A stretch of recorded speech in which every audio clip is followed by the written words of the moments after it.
If you said that exact script 5 to 10 times a day, it will be impossible for you to not set more appointments. Cole, closing 2 deals within the next week. Nice job, liquor store and the real estate included with a 12 unit, also negotiating a 19 unit building, hopefully trying to lock it up. Nice job. Congratulations on the closing. So you deserve it. No, you've been working real hard, so awesome job with that.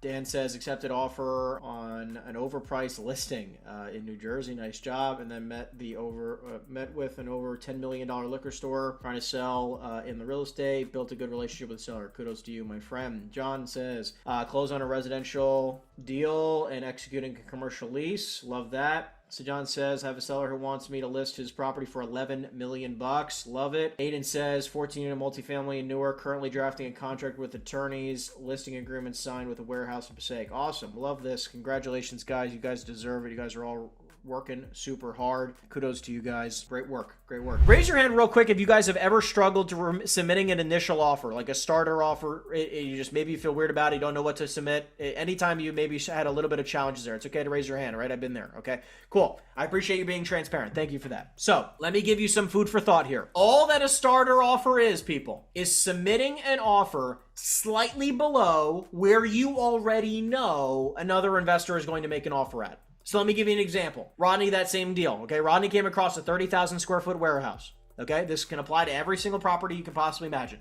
He came across a 30,000 square foot warehouse. Let's say he already said, I'm willing to pay, $6 a foot triple net. We already know someone's probably going to pay a 10 cap, right? I mean, like, probably duh, right? Like, it would be silly if someone didn't pay a 10 cap, right? There's got to be something you don't know. And it's okay, by the way, to screw it up a little bit, okay? You can mess it up once or twice. So I just want you to take a second there. No matter what kind of property you come across, there is a price where you go, yeah, of course somebody would buy the property at X price. It's a steal. Of course they would buy it. That's what we make an offer at. Whatever you come at, and it's okay to, again, make a mistake. It's okay to maybe offer a little bit too much money. I've done the same thing. But what's not okay is dragging time, because what you're now waiting on is another investor to get enough information, which sometimes doesn't happen until you can, you ever have these sellers who are like, submit me an offer and then I'll give you information. They're like, I want to see an LOI and then I'll give you my rent roll and then I'll give you my P&L. Well, this is why we send starter offers. So think about it like this, right? If a guy legitimate, like you can say me, if I gave you an offer, I'm a legitimate buyer, right? We buy properties quite frequently. If I came to you and said, hey, I'd like to buy a property, and you had a property at 123 Main Street, and I gave you an offer on that property, would you present it? Yes, you probably would. Then what is the difference with a starter offer? What are you afraid of? It's the same exact thing. And it's okay that it's too low. How many times have you guys pitched a deal to a buyer and they want to offer $1 million for a $2 million property? Happens to us all the time. It's the same exact concept. It's just I don't need to wait for people, right? You don't need to wait for people. It's time to get over the fear of them going, I don't know, this is way too low. Guys, I can give you probably 20 examples a week of us submitting offers on properties and the seller goes, that's way too low. 20 examples a week, minimum. Probably more. I mean, we submit 20 offers a day. We just don't get that many responses back. So it's just like, keep in mind that like it is just part of the process, but this is how we have faster and higher conversions. So just get used to the submitting a starter offer. Do not be emotional about the offer. Just submit it. I promise you'll see better and faster conversion rates almost every single time, and you'll see it in real time. Like it'll be quick. You'll see the difference. So does that support you? Do you have any more questions in regards to the conversion piece of this? And by the way, getting real offers, again, it really comes down to the buyers you're pitching the deals to. Because if you don't have great buyers, I'm telling you, I would spend 1 day a week for all of you here listening to me. All of you, I'll even say for the entirety of Q2, spend 2 hours every single week going forward. I'm sorry, for the entirety of Q3, my apologies. The entirety of Q3, the next quarter, okay? Spend 2 hours each and every single week trying to build your buyers list. Go through Reonomy, go through CoStar, whatever you have access to, and try to build your buyers list and try to add 1 new buyer or 2 new buyers each and every single week. Because what's going to happen is you go for, let's say 90 days. Let's say you only work 60 of them, okay? So you got a bunch of weekends. You're not working for 30 days, okay? You're only working 60. That means you should be generating something in the vicinity of let's just say you only did 2 new buyer leads a week, time the next 90 days, right? What is that, 12 weeks? So it's an extra 24 buyers. I guarantee you 2 of the 24 buyers you're going to work with are going to be higher level, are going to also want to buy a deal before the end of this year, right? Because that's just the numbers. These are, you want to find active people who are ready to buy, and you probably just don't have the right buyers. I have a handful of buyers that each of them make me hundreds of thousands of dollars or more every single year. If you just had more buyers, better buyers, it will be easier for you to make more money. Next, John says, need work on submitting offers within the day, getting everything in the database, tracking, underwriting deals. Okay, who here is using the, we use the Millionaires Club dashboard. How many people are tracking it every day? How many people track and report their numbers every day? How many people would like to track their numbers each and every single day? Should be everyone. Cool. If you want to grow your business, you need to track your numbers. And if you're not tracking your numbers, it's just like, listen, I now weigh for health, right? Like I'm increasing my, I am reconfiguring all of my goals for health purposes, okay? I have new health goals. I'm starting to spend a lot of time and money and effort in regards to my health goals. For health, as an example, if I wanted to increase my health, real quick, what would I have to do? What would I have to track every day? Give me a few things I'd have to track every day. Calories, great. That's one. What's another one? Sleep, training, water intake. How about weight, people? How much do I weigh today? How much do I weigh tomorrow? Right? Like weighing myself each and every single day. By the way, that's metrics, right? These are all small metrics, and maybe calories are obviously going to be a little bit more complicated to track, right? But weighing yourself, going on a scale is very simple, right? You go on a scale each and every single day. Guys, if you are not tracking your metrics in the dashboard, which I've custom created for you, you will, I promise you, it's going to be much more difficult for you to see results. It will also be much more difficult for you to know what your biggest challenge is in your business. Because if you're not tracking your metrics, you're just going to be guessing what is your actual challenge. Because if hypothetically, let me give you an example. If I just weighed myself, okay, let's just say I could not see my body. All I could do was weigh myself. And my weight started to creep up. All of a sudden now, I went from, I started gaining 1 pound, 2, 3 a week, but I never got to see my body. I would never know if it's actually growing for the right reasons or not. Does that make sense, right? If I'm gaining weight, I don't know if it's actual muscle or if it's fat. I need to see my body, right? So if you are not tracking your numbers, it's like literally all you're doing is like, oh, I have more money or less money in my bank account. I must be doing better or worse, right? It's the same exact concept. If you want to do better in business, you need to track every metric, every single metric. Every metric you need to track is in the dashboard.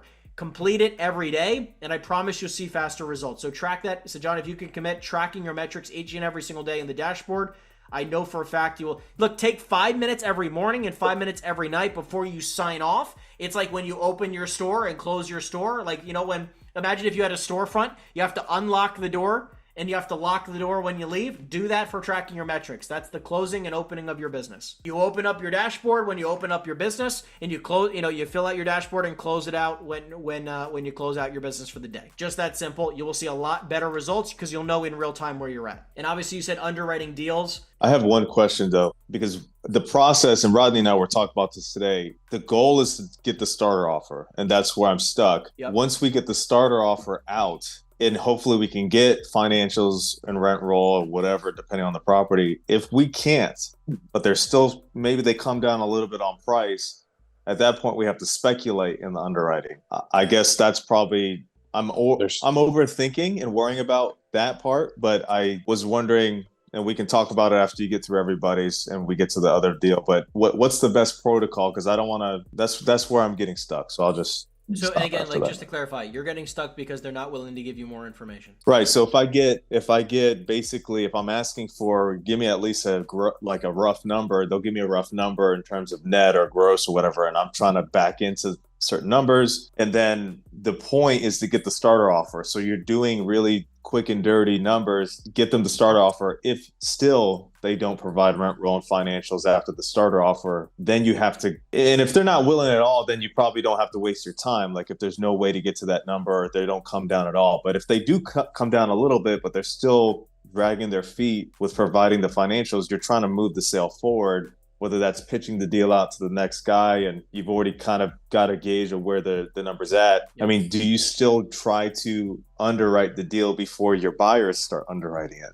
Yeah, as much as I can. Keep in mind that, like, it's sometimes like once you submit the offer, be like, listen, I'm just curious, right? Like, is it that you actually don't want to sell the property, right? Like you actually don't want to genuinely sell it, or are you just skeptical that we're actually legitimate or not? Like, is there any reason specifically that you're not interested in providing more information? You need to have a candid conversation sometimes with people. If it's, you don't know if we're going to close, I can give you a proof of funds tomorrow, right? I can give you a proof of funds. I can work, we can try to work this deal out. And I can show you that we're legitimate. We own a lot of property. Like, I can show you that. If you're genuinely not interested in selling, that's also okay. I just don't want to waste your time, and I don't want to waste mine either. But, and like, look, I don't also mind meeting you face to face, right? Like, if you want to meet me face to face, we can review some numbers in person. Let's do that. Sometimes you got to be flexible and nimble in that situation, right? And just be open, kind of meeting them where they're at, because there's a reason. There's a reason why they're not sharing with you more information. And if they're not interested in selling, and they're just kind of hoping that you were going to submit some crazy high number, then,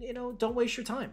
But at least, this is why I like to submit the offers fast, because then think about it. If I call you up cold and I say, we use the spiel, and then you kind of give me rough numbers, and I send you an offer, and the offer seems halfway legitimate, like, okay, I trust this guy. Like, maybe it's not exactly where I want to be, but like, hey, look, and if I say like, hey, if you can give me some financials, rent roll, whatever, I could possibly come up in my price, okay, I might share my information with you, right? If I'm actually genuinely interested in selling. But if I'm going to be hesitant, I'm not going to be interested in sharing more information, I'm kind of like holding back a little bit, they're probably just not interested in selling, right? And you need to dictate that, and maybe just being candid will support you. And don't be afraid to be candid. Holly says setting appointments, that's my number one falling behind. So Holly, let's chat. So setting appointments. So that means you're making the calls, you're generating the opportunities, and you're not and you're having a tough time setting appointments. I just have found myself recently like hanging up the phone and being like, why didn't I ask to meet? You know what I mean? So then I have a follow-up, or I have that cycle where, okay, when I call them in a month or two,